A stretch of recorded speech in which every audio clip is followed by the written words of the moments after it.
ಸರಿ ಸರಿ ಸರಿ ಇಲ್ಲ ಬಿಡು ಬಿಡ ನೀವು ತಗೋ ಬಿಡಿ ನೀ ಬಿಡಿ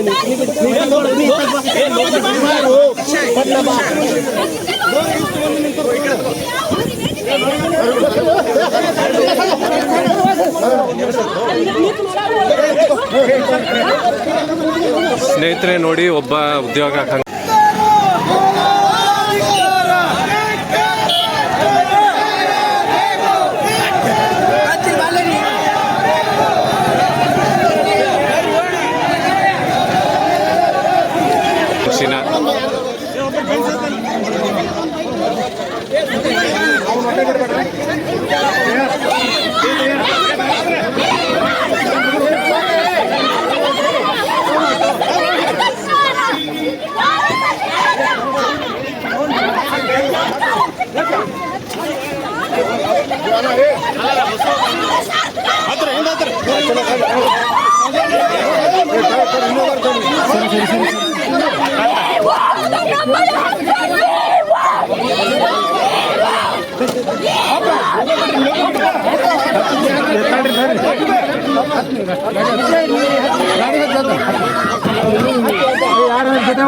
डब्ल्यू साहब हो गए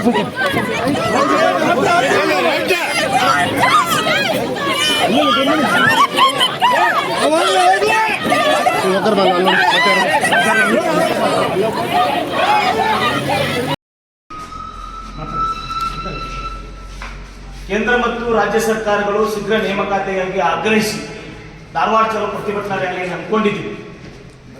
ಆ ಒಂದು ಶಾಂತಿಯುತವಾಗಿರ್ತಕ್ಕಂಥ ನಡೀತಕ್ಕಂಥ ಪ್ರತಿಭಟನೆಯನ್ನ ಸರ್ಕಾರ ಉದ್ದೇಶಪೂರ್ವಕವಾಗಿ ಪೊಲೀಸ್ ಇಲಾಖೆಯನ್ನ ದುರ್ಬಳಕೆ ಮಾಡಿಕೊಂಡು ಹತ್ತಿಕ್ಕುವಂತ ಕೆಲಸವನ್ನ ಮಾಡಿ ನಮ್ಮನ್ನೆಲ್ಲರನ್ನ ಪ್ರಮುಖರನ್ನ ಬಂಧನವನ್ನ ಮಾಡಿ ಈಗ CR ಮೈದಾನ ಹುಬ್ಬಳ್ಳಿಯಲ್ಲಿ ಕರ್ಕೊಂಡು ಬಂದಿದ್ದಾರೆ.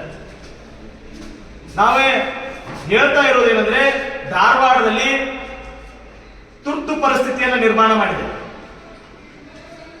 ಮಾತೆತ್ತರೆ ಸರ್ಕಾರ ಕೇಂದ್ರ ಸರ್ಕಾರದ ನೀತಿಗಳನ್ನ ವಿರೋಧಿಸಿ ತುರ್ತು ಪರಿಸ್ಥಿತಿ ಸಂವಿಧಾನದ ಪುಸ್ತಕವನ್ನು ಇಟ್ಕೊಂಡು ಅಡ್ಡಿರ್ತಾರೆ ನಾಯಕರು.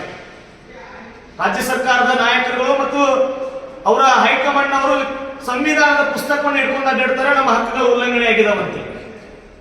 ಇವತ್ತು ರಾಜ್ಯ ಸರ್ಕಾರ ಏನ್ ಮಾಡ್ತಾ ಇದೆ ಅಂತಂದ್ರೆ, ಅದೇ ಸಂವಿಧಾನವನ್ನ ಅಡಿಯಲ್ಲಿ ಕೊಟ್ಟಿರ್ತಕ್ಕಂಥ ನಮ್ಮ ಹಕ್ಕನ್ನ ಕಸಿದುಕೊಳ್ಳುವಂತ ಪ್ರಯತ್ನ ಮಾಡ್ತಾ ಇದೆ.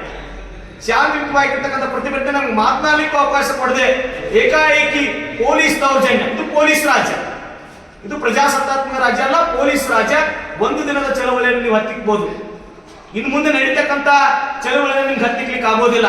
ನಿಮ್ಮ ನವೆಂಬರ್ ಕ್ರಾಂತಿ ಆಗಲಿಲ್ಲ ಆದ್ರೆ ಯುವಜನರ ಕ್ರಾಂತಿ ಆಗತ್ತೆ. ಆ ಯುವಜನರ ಕ್ರಾಂತಿ ಆಗೋಕ್ಕಿಂತ ಸರ್ಕಾರ ನಾವು ಏನು ಸರ್ಕಾರ ಇವತ್ತು ಮಾಡಿದೆ, ನನ್ನೆಲ್ಲ ಬಂಧನ ಮಾಡಿದೆ, ಯುವಜನರ ಚಳವಳಿ ಹತ್ತಿಕ್ಕಿದೆ, ಅದನ್ನ ತೀವ್ರವಾಗಿ ಖಂಡಿಸ್ತಾ ಇದ್ದೀವಿ.